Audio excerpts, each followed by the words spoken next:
बच्चों आज हम सीखेंगे द्विघात बहुपद के शून्यकों और गुणांकों के बीच क्या संबंध होता है। तो जैसे हमारे पास एक द्विघात बहुपद है जो उसका व्यापक रूप होता है द्विघात बहुपद का ax² plus bx plus c। ठीक है, इससे हम क्या दिखाते हैं, द्विघात बहुपद को इस प्रकार से दिखाते हैं। ये इसका क्या है, जनरल फॉर्म है। कोई भी द्विघात बहुपद होगा वो इस रूप का होगा ax² plus bx plus c। यहां पर चर क्या है, मेरा चर तो क्या चीज है, x है। और a b c देखिए, ये यहां पर देखो भले ही अल्फाबेट से दिखा रखे हैं, ठीक है, लेकिन ये चर नहीं है। ये क्या है, वास्तविक संख्याएं हैं। अचर हुए मतलब वास्तविक संख्याएं। वास्तविक संख्याएं क्या हैं, यानी कि ये परिमेय भी हो सकती हैं, अपरिमेय भी हो सकती हैं, ए बी और सी। यानी कि ये क्या है, यहां पर सीधे सीधे अचर है। ठीक है, चर एक ही है, एक्स ही है चर, बाकी ए बी सी क्या है, अचर है। ठीक है, ये क्या कहलाता है, द्विघात बहुपद का व्यापक रूप कहलाता है। और शर्त क्या होती है साथ ही साथ, a cannot be equal to 0। a का मान 0 नहीं हो सकता है, ऐसी शर्त भी लगाई गई है। ऐसा क्यों लगाई गई होगी, क्योंकि यदि a 0 हो जाएगा, ठीक है, तब ये क्या होगा, फिर द्विघात बहुपद नहीं रह जाएगा। समझ रहे हो बात। यदि a ही 0 हो गया तो 0x² से गुणा होगा धन bx प्लस c। तो 0 से किसी भी संख्या को गुणा करेंगे तो क्या हो जाएगा, 0 धन bx प्लस c। तो क्या आ जाएगा, bx प्लस c। तो bx प्लस c कौन सा रूप है, यह रैखिक बहुपद का रूप है। समझ में आ रही बात। तो इसलिए यह शर्त भी होती है कि a 0 के बराबर नहीं होना चाहिए। इसका मतलब क्या है, नहीं होना चाहिए, बराबर को काट रखा है तो बराबर नहीं होना चाहिए, किसके, 0 के। ठीक है, तो ये चीज आपको जो है ना पता होना चाहिए सबसे पहले, क्योंकि हम यही इसी को लिखेंगे बार बार जब भी हम तुलना करेंगे, ठीक है, द्विघात बहुपद की, तो इससे करेंगे जिसमें कि x क्या है, चर है, और a b c क्या है, वास्तविक संख्याएं हैं, यानी कि अचर हैं। इनके मान फिक्स होंगे, a b c के मान। ठीक है, x क्या है, चर है, तो ये अलग अलग मान ले सकता है, और a 0 के बराबर नहीं होना चाहिए। ठीक है, बात समझ में आ गई। तो तुलना करने का क्या मतलब है, जैसे यहां पर दिया है, देखिए एक द्विघात बहुपद दिया है x² प्लस 7x प्लस 10, ये दिया हुआ है ना। तो इसमें हम यदि इस द्विघात बहुपद से इसकी तुलना करेंगे तो a b c का मान निकालना आपको आना चाहिए। ठीक है, तो x² का गुणांक क्या होगा, 1। तो a की वैल्यू कितनी है बताइए जरा, a का मान कितना है, 1 है। इससे तुलना करेंगे ना। यहां पर x² का गुणांक क्या है, a, यहां x² का गुणांक क्या है, 1। तो a किसके बराबर है, 1 के बराबर। सबसे पहले तो ये चीज आनी चाहिए। ठीक है, b किसके बराबर है, 7 के। b क्या चीज है, x का गुणांक, इसको x का गुणांक बोलते हैं, इसलिए गुणांक बोल रहा है यहां पर। ये तो गुणांक क्या होते हैं, ये चीज समझना है। कोफिशिएंट क्या बोला जाता है अंग्रेजी में इनको, coefficient of x is b, और यहां x का गुणांक क्या है, 7। तो b की वैल्यू b की जगह पर कितना है, 7 है, ये मतलब है इसका। और c की जगह पर कितना है, c को क्या बोलते हैं, अचर पद। c क्या कहलाता है, अचर पद कहलाता है। अचर पद माने इसमें चर नहीं है, इन दोनों में तो चर है, इसमें x² है, इसमें x है, लेकिन इसमें x नहीं है, इसलिए इसको अचर पद बोला जाता है। और c का मान कितना है, 10 है। आगे बात समझ में। तो यहां पर c की जगह पर 10 है। देखिए, तो सबसे पहले ये चीज तुलना करनी आपको आनी चाहिए। ठीक, समझ में आ गई बात। अब नेक्स्ट देखिए, इतनी चीज यदि आपको पता चल गई तो यहां से हमने द्विघात बहुपद के शून्यक निकालने सीख लिए। ठीक है, तो द्विघात बहुपद के 2 शून्यक होते हैं, देखा आपने, यदि आप x की वैल्यू निकालोगे यहाँ पर तो आपको 2 मान मिलेंगे हमेशा। वो 2 मान कैसे हो सकते हैं? एक जैसे भी हो सकते हैं, अलग अलग भी हो सकते हैं, समान भी हो सकते हैं कभी, समझ में आ रही बात, और कभी क्या हो सकते हैं, अलग अलग भी हो सकते हैं। तो x के जो शून्यक होते हैं उनको हम किससे दिखाते हैं? देखिए यहां पर इस बहुपद के शून्यक, इसके जो शून्यक होते हैं इनको हम दिखाते हैं अल्फा और बीटा से। इसको अल्फा बोलता है। ये संकेत किसका है? अल्फा का। ये किसका है? बीटा का। बी नहीं है यहां पर, इसको लंबा कर दिया गया देखो। तो इसको क्या बोलते हैं? अल्फा। और इसको क्या बोलते हैं? बीटा। ठीक है। तो यदि इसके शून्यक अल्फा और बीटा हैं तब क्या होता है बच्चों? ये जो शून्यक होते हैं और ये जो गुणांक होते हैं, गुणांक क्या है? ए, बी और सी, इनमें एक संबंध होता है। ठीक है। वो संबंध क्या होता है वो यहां पर भी लिखा हुआ है, देखिए, शून्यकों का योग, इसको बोलते हैं शून्यक। शून्यक अल्फा और बीटा मान लिया हमने। ठीक है। तो शून्यकों का योग, शून्यकों का योग, योग माने इनको जोड़ना है। योग का मतलब क्या हुआ? जोड़। तो उसको क्या बोलेंगे हम? Alpha plus beta. तो ये किसके बराबर होता है? ऋण x का गुणांक बट्टे x वर्ग का गुणांक। समझ में आ रही नहीं आ रही बात? यानी कि ऋण x का गुणांक क्या है? b है, बट्टे x वर्ग का गुणांक। x वर्ग का गुणांक क्या है? ठीक है। समझ में आ गई नहीं आई बात भाई? ये चीज, ये रिजल्ट आपको याद रखना है कि शून्यकों का योग -b/a के बराबर होता है। अभी हम एक क्वेश्चन के द्वारा इसको सत्यापित भी करेंगे। ठीक है। और शून्यकों का गुणनफल, शून्यकों का गुणनफल, गुणनफल का मतलब गुणा करना है यहां पर शून्यकों को। तो क्या करेंगे? अल्फा गुणा बीटा, या अल्फा बीटा भी बोलेंगे इसको। तो ये किसके बराबर होता है? एक्स वर्ग का गुणांक। देखो एक्स वर्ग का गुणांक जो है ना, सॉरी अचर पद, क्या है? अचर पद। अचर पद क्या है मेरा? c बट्टे एक्स वर्ग का गुणांक दोनों में आएगा। देख लो ये कहां आएगा? हर में आएगा। तो एक्स वर्ग का गुणांक क्या है? a। तो यहां पर ऋण चिन्ह नहीं लगेगा, यहां ऋण चिन्ह लगेगा आगे से। तो शून्यकों का योगफल कितना होता है? -b/a के बराबर। और शून्यकों का गुणनफल किसके बराबर होता है? c/a के बराबर। ठीक है। समझ आई नहीं आई बात? अब इस क्वेश्चन को करते हैं हम। देखिए क्वेश्चन क्या कह रहा है? द्विघात बहुपद x वर्ग धन 7x धन 10 के शून्यक ज्ञात कीजिए तथा गुणांक, शून्यकों तथा गुणांकों के बीच जो संबंध है जो अभी बताया, ये है संबंध। ठीक है। कि सत्यता की जांच कीजिए। उसकी सत्यता की जांच भी करनी है कि वास्तव में ये सच होता है या नहीं होता है, जो मैंने आपको लिखाया अभी यहाँ पर कि alpha plus beta equal to -b/a और अल्फा बीटा बराबर c/a। यह होता है या नहीं होता है, इसको बोलते हैं सत्यता की जांच करना। ठीक है।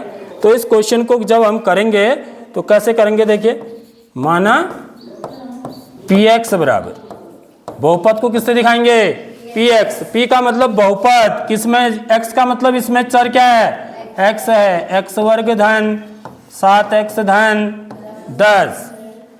तो हम क्या करते हैं? x वर्ग के गुणांक और अचर पद को क्या करते हैं? गुणा करते हैं। 1 गुणा 10। ठीक है। 1 को 10 से गुणा करके कितना आया? अब मुझे 10 के ऐसे गुणनखंड निकालने हैं जिनका योगफल किसके बराबर हो? x के गुणांक के बराबर हो, यानी कि 7 के बराबर हो। तो 10 के गुणनखंड क्या क्या होंगे? देखिए, 1 गुणा 10, फिर 2 गुणा 5, फिर 5 गुणा 2, फिर 10 गुणा 1। ये 10 के सारे गुणनखंड हो गए। तो यहाँ पर हमको 2 मिलते हैं ऐसे रिजल्ट जिसमें मुझे ये चीज़ मिलेगी। ठीक है, कौन कौन होगा वो? 2 गुणा 5 ले लो या 5 गुणा 2 ले लो। तो यहाँ पर जो 5 और 2 का योग है वो 7 के बराबर आ रहा है। ठीक है, तो हम क्या लेंगे? 2 गुणा 5। क्यों? क्योंकि 2 धन 5 बराबर किसके है? 7 के है। तो यहाँ पर 7x है, तो यहाँ पर भी इसको 7x करेंगे तो यहाँ इनके पीछे भी x लगा देंगे। तो 2x धन 5x बराबर कितना हो जाएगा? 7x। तो यहाँ पर 3 पद थे, 3 पद को हम कितने पदों में तोड़ेंगे? 4 पदों में। तो 7x को अब क्या लिखेंगे? 2x धन 5x लिखेंगे इसमें।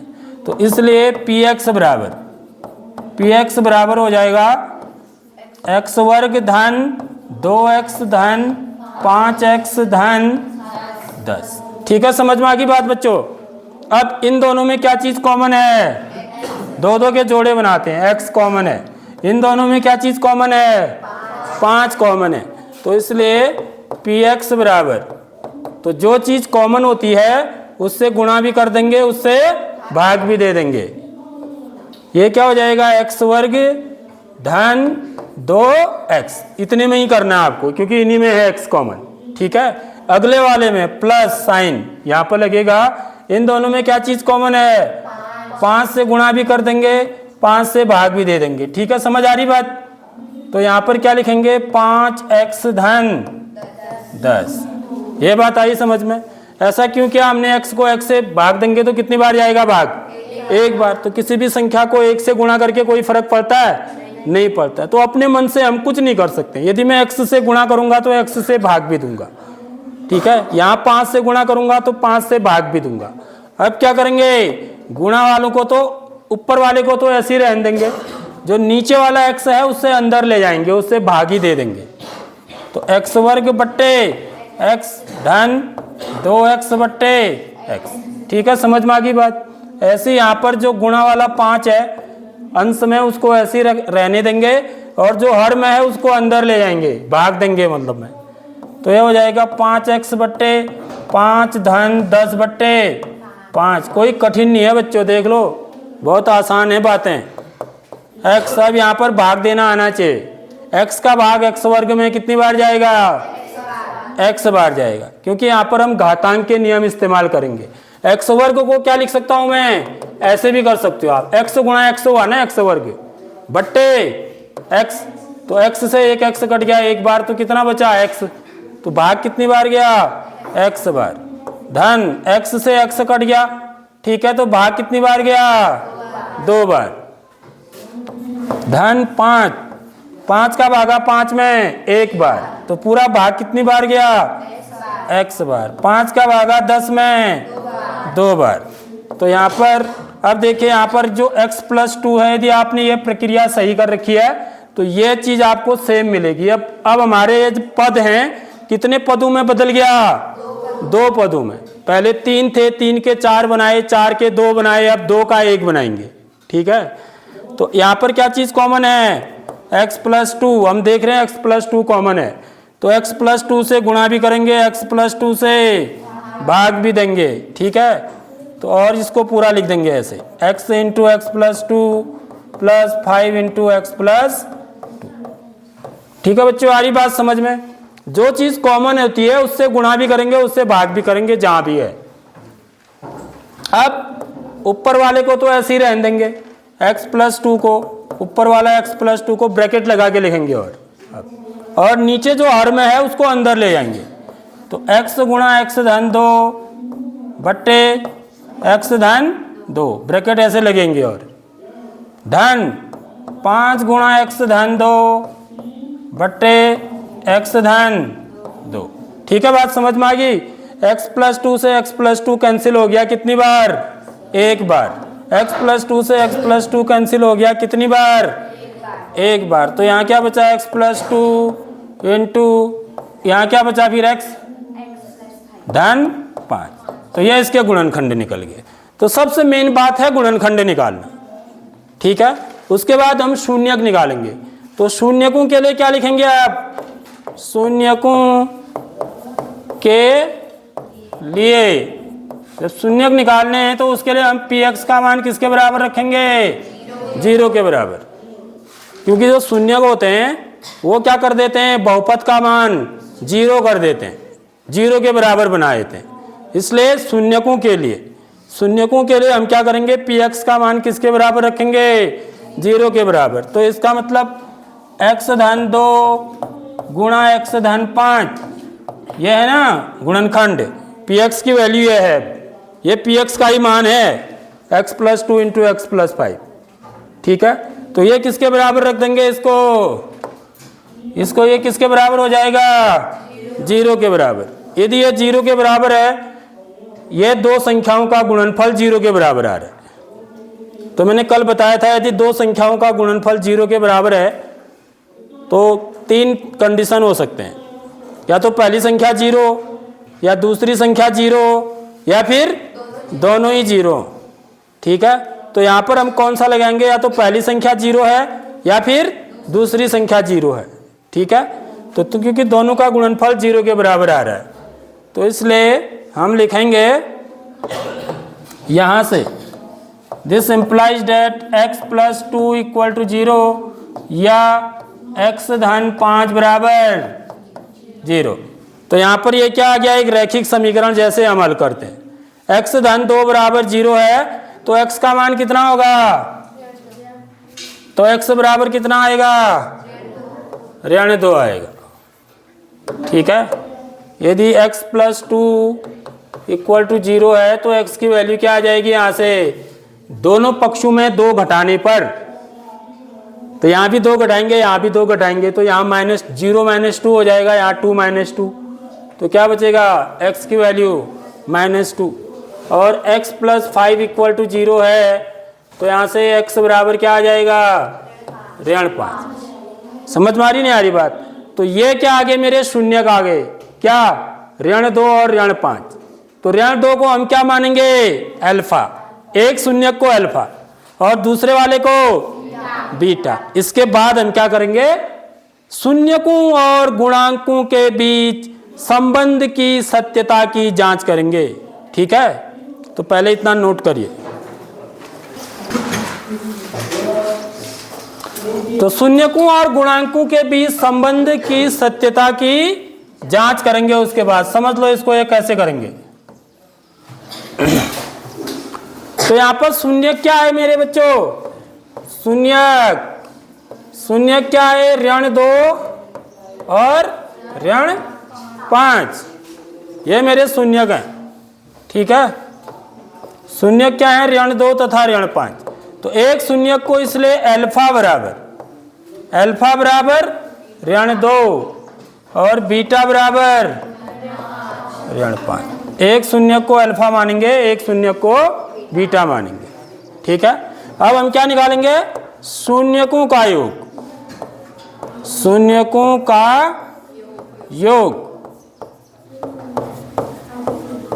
जिसको कि हम क्या बोलते हैं? अल्फा प्लस बीटा कहते हैं। देखो तो ये कितना हो जाएगा? यहां पर देखिए, यदि मैं ऐसे निकालूं तो अल्फा कितना है मेरा? ऋण 2 धन बीटा कितना है?